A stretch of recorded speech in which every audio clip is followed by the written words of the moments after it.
bass.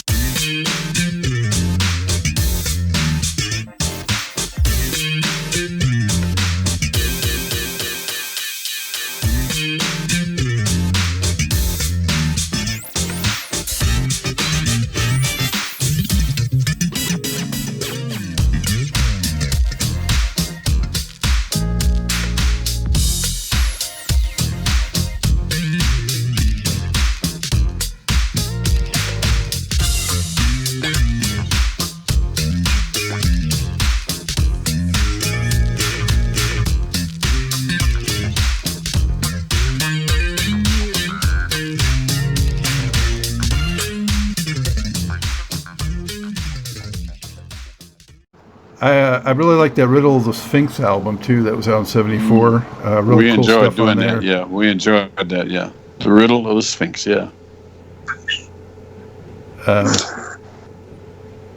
Yeah. Sign for Me, Dad, My Little Lady, Wasted Time, Save Me. Those were great ones. Oh, Yeah. Yeah. Save Me was all of big. those was great songs. Yeah, definitely. That album's one of my favorites from Bloodstone. Oh, okay. Yeah. Willis Drafton is doing a lot of writing on some of those too. Oh, yeah. Yeah, he wrote He Save really- Me. Big song. Big song. Yeah, those were great. They really were. And believe it or not, I had forgot about all of those songs because we had quite a few good songs out there, man. Oh, Believe it or not. oh, no question. Okay, and the first, because of, when I grew up, the first Bloodstone album I got was Do You Want to Do a Thing?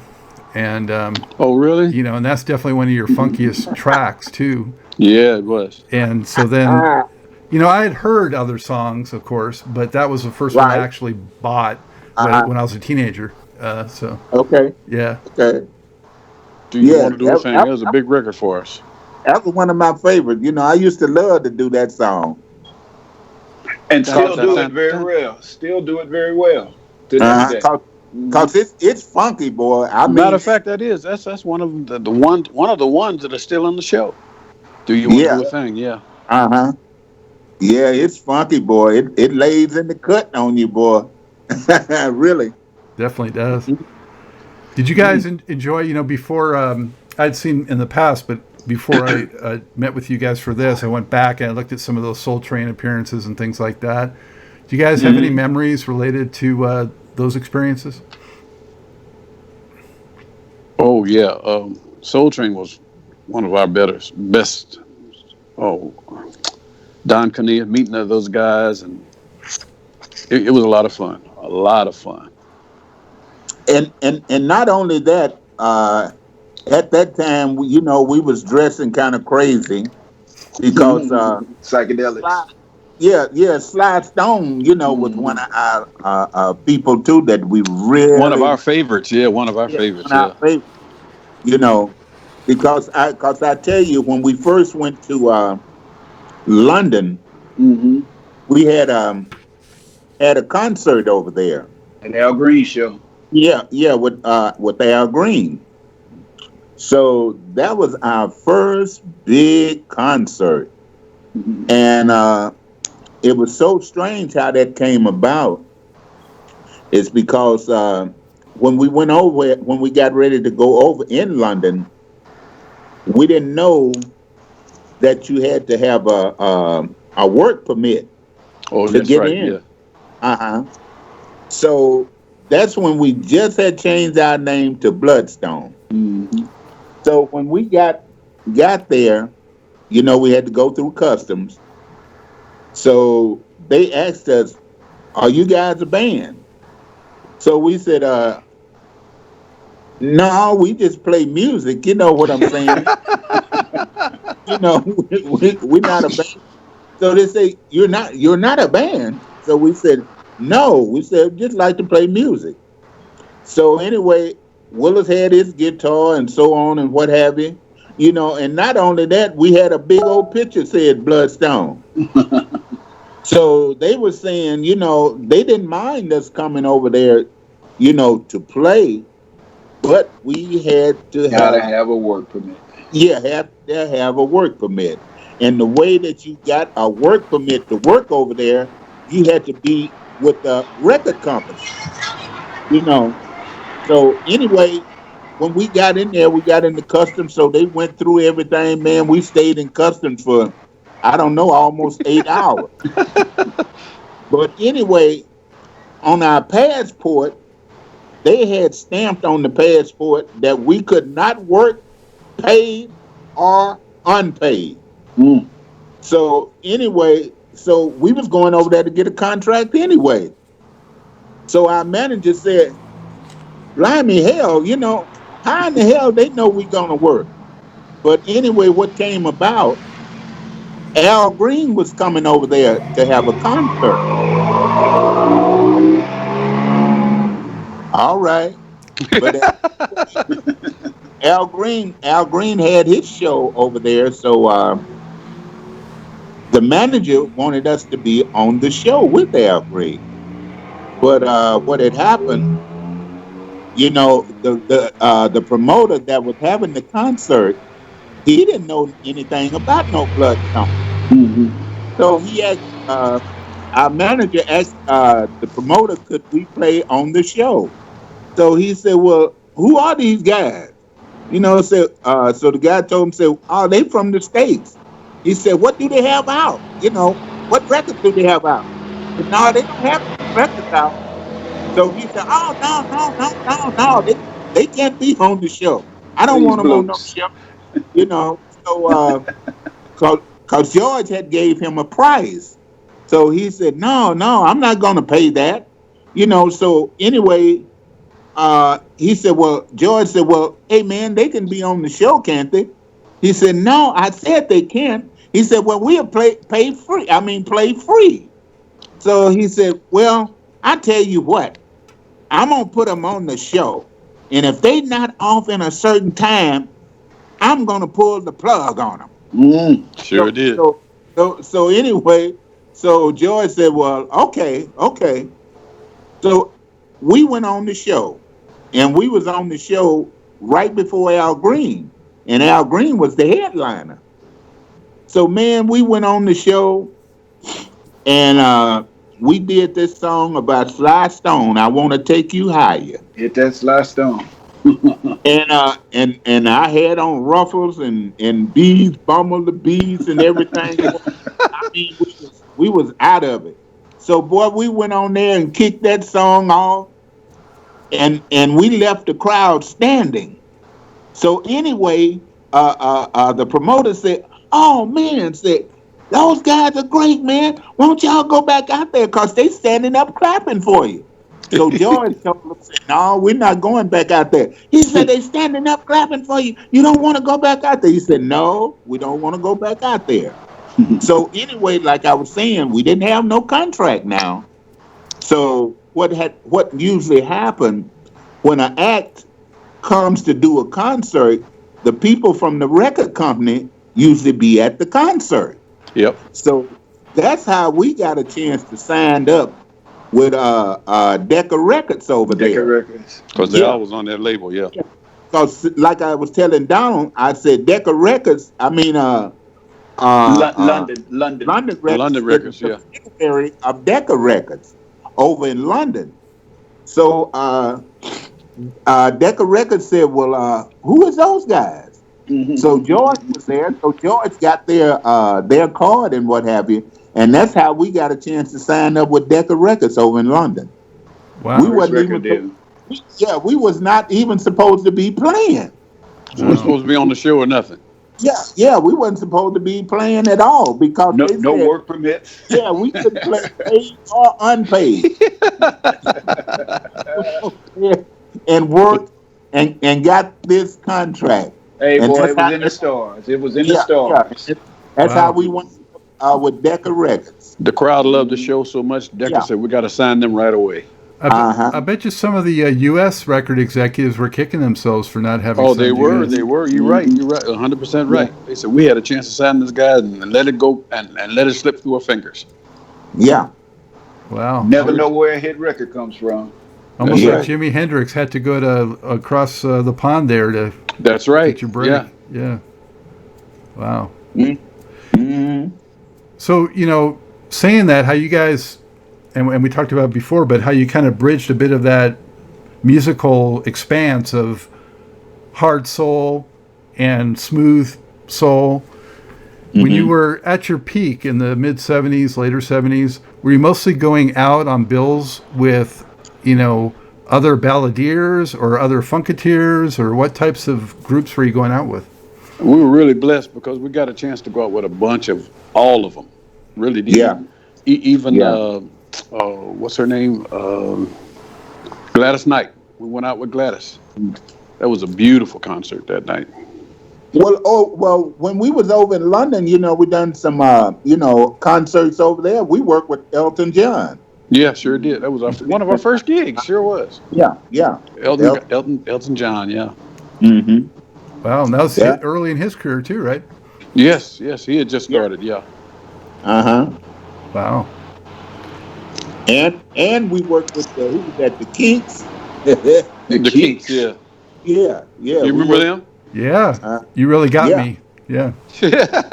And Lola. I like that song. Mm-hmm. Yeah. Big song. So as the 70s went on and went to the 80s, you guys kept at it. How did you feel you were keeping up with all the musical trends that were going on? You went through disco and you went through all the corporate record changes into the 80s. And how'd you roll with those punches? It was hard, but it was fair. But like they usually say, though, if it ain't broke, don't fix it. Don't fix it. Leave it alone. Yeah.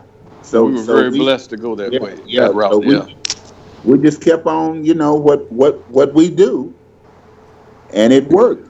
Because when disco came in, it kind of knocked us out of the box.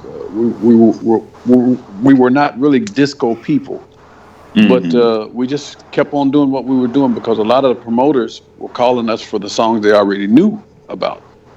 And once we really got to know our shows and stuff, they'd be calling us. Yeah, we want y'all to come, blah blah blah. Especially over in London, we really got over in London, really did. But what really, to me, what really pretty much knocked us out the box there too was the rap came along. Yeah, rap. Yeah. The rap came along. And at first the record companies did not care about no rap, but the kids loved it. You understand what I'm saying? So the rap caught on and started making money for the big record companies, and that just threw the older groups, that just threw them back. You understand what I'm saying? Because what was happening, that the people our age was not buying records like the kids was buying records. So that's what happened with that situation. The rap came along, baby, and and it caught on with these kids, and it started making money. So the older groups, they just threw them back. They didn't want to sign them anymore. That's those evolutions of music, because it always goes through something like that, because it went through that evolution with disco, where it kind of not only threw Bloodstone back, but threw just about all of the R&B groups back, and as Harry was saying, as that rap came along, there's another evolution of the music changing again. But it all comes back around. So it all comes back around. Yeah. Well, we're back where we started now. You guys came back nicely with We Go a Long Way Back, which was already pretty well into the 80s. And how'd you get that association with the Islay Brothers? T-Neck. Oh, T-Neck, yeah. T-Neck, yeah, that was their label. Well, what had happened there, we had recorded this song, believe it or not. Charles Love, he the one that wrote the song. So at that time, we had this young lady that was our manager, and she heard the song and what have you, because we was trying to get the song out there, because at that time we was not with no record company. So she knew Ronald from the Ron Islay. Islay. Yeah, Yeah. she knew him from the Islay Brothers.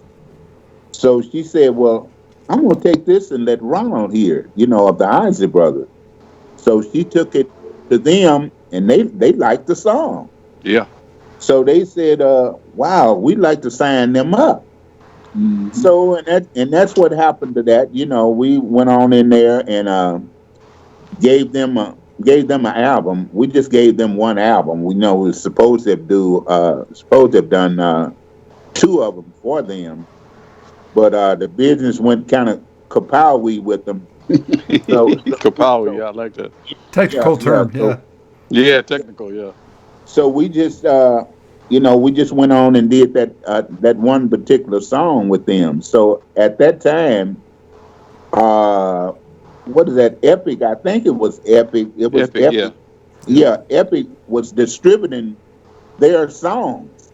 So that's what happened with that situation, because they gave it to them, and so they put it out there, and it was a hit.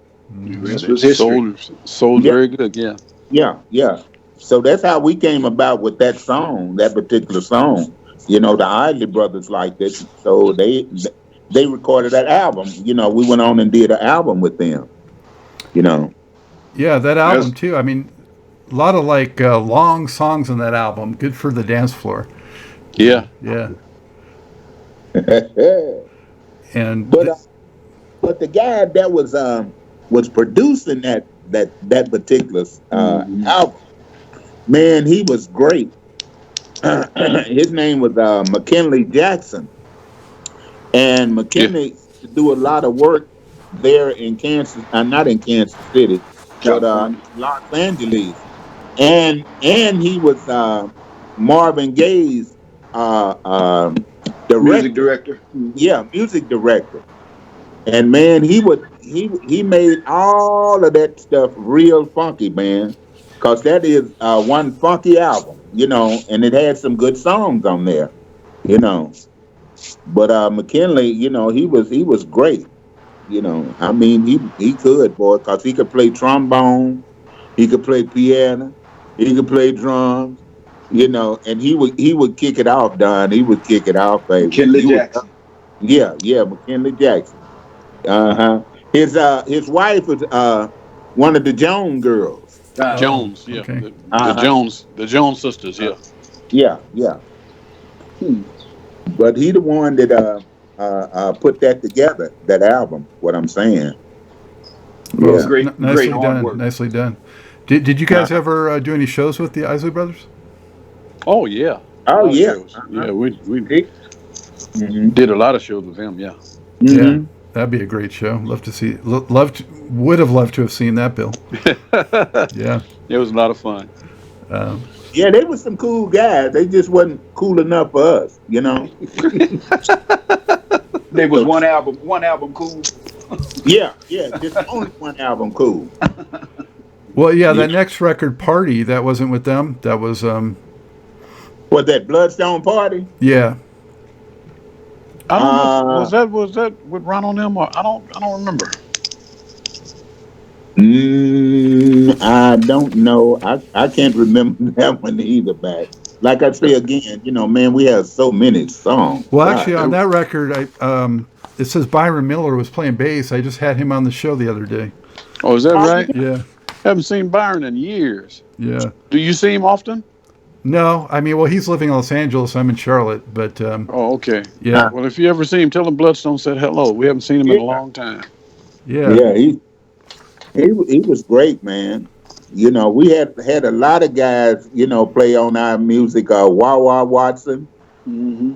James Getson, James Gaston. A very good friend of Great. ours, yeah. great drummer, and who else that used to play for Motown? Old man used to play bass for Motown back in the Jamerson. day. Oh, Jamerson, James. yeah. He and his James. son, yeah. And his Matter son played. Yeah, his son. First also. time we met his son, we were in the studio, and he was Right. playing with somebody. I said, Mhm. man, that sounds like Jamerson. I want to go back there and holler at him. And look back there, and I said, I don't know that man. It was his son. Sound just like his dad. Sound all just those like his great dad. players. That's Yeah. great. Mhm. Love when that happens. Yeah. Yeah. True that. And Don, when did you join the group, and how did that come to be? There you go. 2002, passing of Willis Draffin, and was going to pay my respects. And I remember standing in line to say my farewells to Willis, and there was a lady standing behind me in line, and behind the lady was Charles Love. Well, I wasn't looking back because I was sending prayers up to the family and saying my goodbyes. And Charles Love reached around the lady and tapped me on the shoulder. Well, I turned and looked back. So when I look back, I see this lady that I have no idea who she is, you know. So I'm like, hello, ma'am. And I turn on back around. Pretty soon, somebody taps me on the back again. And when I looked, Charles Love was peeping around the lady. He said, man, I got to talk to you. I said, let me do these farewells and, you know, we'll talk. Long story short, Willis's funeral was on a Saturday. Yes, sir. That Sunday, Charles Love, no, that the day of the funeral, Love and I spoke after the funeral, and he says, okay, we got a couple of guys in Los Angeles. We want to audition. We're going to need you to fly out to LA and want you to audition because I want to pitch this thing to Charles and Harry as a, you know, a new guy coming in. You know, I said, well, okay, fine. This is a Saturday, mind you. Sunday, my phone rings. It said, come down to the Marriott down there, the Vista Harry or something like that downtown. Yeah, The Vista Hotel. He says, come down to the Vista. I said, oh, okay. You want me to come down and check out the show and hear the group? I said, okay. He said, nah. We need you to come down here and I want you to sing. get started tonight. I said, well, what about the going to LA? And he said, nah. I talked to Charles and Harry, and they both know you. They said, let's do it. Because I was with, you know, a local group there in Kansas City, band called Unidos. That was, hey, we were stomping. They were hot. We were stomping. Yeah. That's where the funk comes in, you know, for me. Well, long story short, I get down to the Vista. I said, Love, what are you wearing? He says, well, we're wearing, you wear black. I said, well, what are y'all wearing? He said, we're wearing red. Takes off to the clothing store, goes in, finds a red suit, get to the dressing room, and their stuff is hanging up. And I held my suit up, and it was the exact same color red as theirs. Sure was. And the rest was history. I stepped on the stage with them that night, shaking like a mosquito or something, you know. But here's to their tribute. These guys are such professionals, and they have been doing it for so long that when they first stepped to the microphone and they all sung, there was a hole. And that hole was where Willis Drafton was. Yes. So I just stepped in that hole and sung what I thought Willis would have been singing at that part. And it worked perfect. Never got a rehearsal in, never did any of that. It was just straight to the deep end. They threw me in the deep end, man. Can you believe it? And here it is some 40 years later. We're still rolling. Still rolling. We knew it was supposed to be because when he went down there and got that suit and came back and it was the same color, we just knew, hey, this is supposed to be. This is supposed to be. Yeah. So we've been riding ever since. You know, and pretty much where it is with me, you know, a lot of groups, you know, they have, you know, problems with each other, you know, not getting along and all of that. And what have you, you know, but it was one thing about Bloodstone, you know, if it was a problem with anyone in the group, you know, we would always talk about it. Work it out. And that's where we always have been, you know, because doing my music, I don't want anyone to come in, you know, interrupt my music with no bull S. You understand what I'm saying? So he fit right in with that. He did. You know, he really did. I always have told him that, you know, if there's a problem, we're going to talk about it. Ain't nobody going to come in here hollering and screaming. And we're going to work it out. Yeah, we're going to work it out. And that's the way it always have been. That's why me and this fellow, which is Charles McCormick, is still in the group. You know, Still together. because we don't have no problems. You know, we like brothers, man. You know, and that's just the way we came up. You know, we know each other's family. You know, we grew up with the kids that came, our kids that came along. Right, You know what right. I'm saying? So that's the way. You know, this group always stayed together. Always. Because just like the Islay Brothers, see, the Islay Brothers wanted me to leave this group and go on my own. You know, they said the record company wanted me to go on my own, you know. And I told him, I said, well, no, partner, I said, I'm not going to do that, you know, because again, I don't want to leave them. You know, leave them down here on the ground and what have you. You know, I want them. You know, I want us to be equal with each other. You know what I'm saying? Yeah. So that's why we always, you know, McCormick always stayed together. Always. You know, yeah, we didn't want to, you know, break up the group and what have you. So that's where it was with that. Yeah. And you know, and I just wanted to say, you know, one thing about Donald also.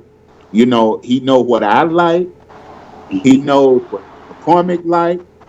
And so if I don't feel like going to the sound check, he know to go to the sound check and do what the whole group like. You understand what I'm saying?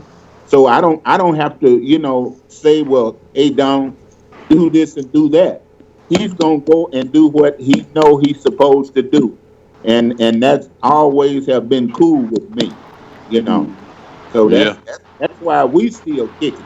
You know, as a matter of fact, it's to this day, Harry and I could be in the hotel and Donald can come by and say, y'all stay here, I got it. Don't worry about it. I got the rehearsal. Y'all go ahead. Y'all just stay here and get some rest. And the first couple of times we were a little nervous until we got to rehearsal and everything was perfect. I said, oh Lord, we don't have to go anymore. You know, I these guys have just been, like Harry said, brothers to me. I got 6 brothers and 2 sisters, blood. But I've gained 2 more brothers in Charles McCormick and Harry Williams, because we talk to each other pretty much at least once a week. At least. And it stays on that kind of level with us. We're friends. Even though we're artists and we're musicians, we're friends. We know each other's family. We know each other's spouses, our children. You know, so it's that kind of relationship that we have. And I thank God for it, you know, for these guys, because they paved the way. They did the legwork, and the legacy needs to live on. And anything that I could possibly do to keep that legacy alive, I'm going to do it. I'm going to do it. I'm going to always run it by them first. Hey, man, what do you think about this? What do you think about that? Hey, man, you think we could do this? You think we could do that? I'm always running by them.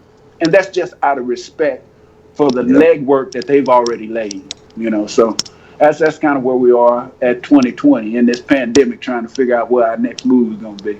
Yeah. Well, sounds like y'all live up to the name of the group, you know, blood runs deep. It's very true. It's very true. Yeah. You know, and not only that, you know, we take care of business, partner. No doubt. You know, we like to play and have fun, but when showtime comes, it's on the one. Everything else is out in space. You know, right now, you know, it's all about this music. And that's where it is with that. That's why we don't have to dance and turn flips. All we got to do is at that microphone and sing those songs the way you hear them on the record. Sing it like a record. Matter of fact, people have come up to us after the show and said, man, y'all sound just like the record. Harry said, well, aren't we supposed to? Yeah. That's called precision. Yeah. That's it. That's it. Yeah. Yeah. What was the last record that you guys got out there? The last record is let's go Fly Away. That's it right there. That's it. That's the last one we did. Yeah. That was just a few years ago, right? Yeah. Yeah, that was right before Charles Love passed, and we did something a little innovative, if you will, with this record, because in the past, all of the material was written by Bloodstone. But because they the kind of cats that they are, this record was taken back to the community. We found young writers, young musicians, Yeah. young artists that were inspiring to be great. And Bloodstone laid a platform out there for them to put their music out and to take part on this record. And by everybody knowing the Bloodstone history and what the sound is like, it didn't really vary from the original sound a whole lot. Sure didn't. Didn't. But at the same time, it was current with what's going on with the music today. Right. Anybody that can find this record, go get it, because it is vintage Charles McCormick, it is vintage Harry Williams, it is vintage Charles Love. But just excellent work. Excellent work. Mm-hmm. Love, before he passed, he said, "Brown, this is some of the best work we ever did." Isn't that Because something? it was current. It was current. It was put it up against anything that anybody else has got out there. You know, Williams was speaking about a minute ago about we take care of that business. A lot of times we go on shows and there's 6 groups, 7 groups, and those guys always come back and say, "No, man, we do not want to go up behind you guys. We don't want to go up behind you guys." But I always tell those cats, "Look, man, this ain't a thing we competing against each other. What we need to do is bring our best, bring our A game every time we come up, because at the end of the day, it's about the audience being pleased with the performances. It's not to outdo anybody else, but just to push each other, to encourage each other, to bring your A game every time." And they know now. Anytime Bloodstone's on the show, boy, you better have your A game on, because you know Harry Williams gonna roll out there and scream and holler, and Mac's gonna hit them tenor notes that have folks standing on their ears, and it's gonna be on and popping. And these guys are consistent with it, night after night after night. That's why I say I applaud you, fellas. Thank you. Keep on keeping on. Keep on keeping on. Thank you very much. Thank you. Sounds like it goes all the way back, if not before, to that time on that London stage doing the Sly Stone thing. Mm-hmm. I really appreciate you guys giving the time for this, and I want to just ask one more question, if that's all right, and kind of go around with everybody. And that is, I'd like to know for each of you what your particular favorite Bloodstone song is and why, and also what you're proudest about accomplishing in your career. So why don't we start with who thinks they have that in their mind first? They can go first. Well, I'll go first. Not because I wrote it, but because the song was so big. I just love the song, and the group has shown me that they love the song. But Natural High was just one of those things that was God sent. It really was. God just blessed us with that song. And a lot of people look at you and say, "God ain't gonna bless you." God blesses you with everything you have, everything you have.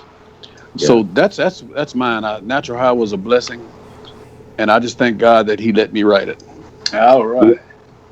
Well, where I am with it, I was in California. That's when we was doing real bad, and I went to this hamburger joint, and I asked this man that was making hamburgers.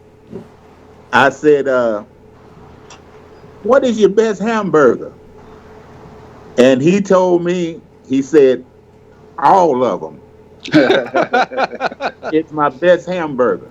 So that's where I am with my songs, the Bloodstone songs. All of them is my best. You know what I'm saying? Because they all have gotten me over, and I have gotten a chance to travel the world. To woo the people with the songs. You know what I'm saying? So that's why I said all of them are my best songs. Mr. Williams, I agree with you. I concur. I love them all too. But there's one that just kind of sticks out in my head. See, in the city where we come from, Kansas City, as you said, Mac, Misery, Kansas City, Missouri. There's not a lot of big name artists or industry level artists that have come from that area. A lot of them come from St. Louis, Right. Chicago, right around in that Midwest area. Bloodstone is one of the only groups that has stood the test of time. So the song for me is We Go a Long Way Back, because it goes a long way back. These guys have been since Mm-hmm. 1961, 62, and have stood Mm-hmm. the test of time with that music. And that song kind of says it all for me. We Mm-hmm. go a long Yep. way back. It makes a lot of sense, Donald. Makes a lot of Well, sense. that's what I was saying. Mhm. All of them. Mhm. I didn't like Natural High, but I love it now. I mean, for real, I do. It Yeah. was really funny because when I first wrote Natural High, everybody looked at me and said, "Man, you must be out of your mind. That song ain't gonna go nowhere." Next thing we know, it was #1. I said, "Well, I'll be dead gone." It's got that. That's what I was telling you earlier. A hit song can come from anywhere. Yeah, Yeah, that's true. true It that. can. Yeah. Scott, we really appreciate your time, man. We really do. We thank you Yeah, so much. Thank you so we much. sure do. Thank You you know. guys, and so glad you're still at it. And I hope you still keep at it and can get back out there real soon, so we can all enjoy you. All right. God gives us breath to breathe and wake up in the mornings. We gonna still be doing this because He's blessed us to do something that we love. We That's truly it. Yes. love entertaining and singing music for folks, and that vibe that it gives people, that good feeling. It's the strangest thing how a song can take you back to a period of time in your life, and you know exactly where you were and what you were And what doing you were doing, when you that's heard right. that song. That's right. Yeah. So it's a powerful tool. It's a powerful tool, and I thank God for giving us the abilities to be able to share it. Amen. Hmm. Well, Hmm. thank you for Yeah. touching us all with it, and take great care.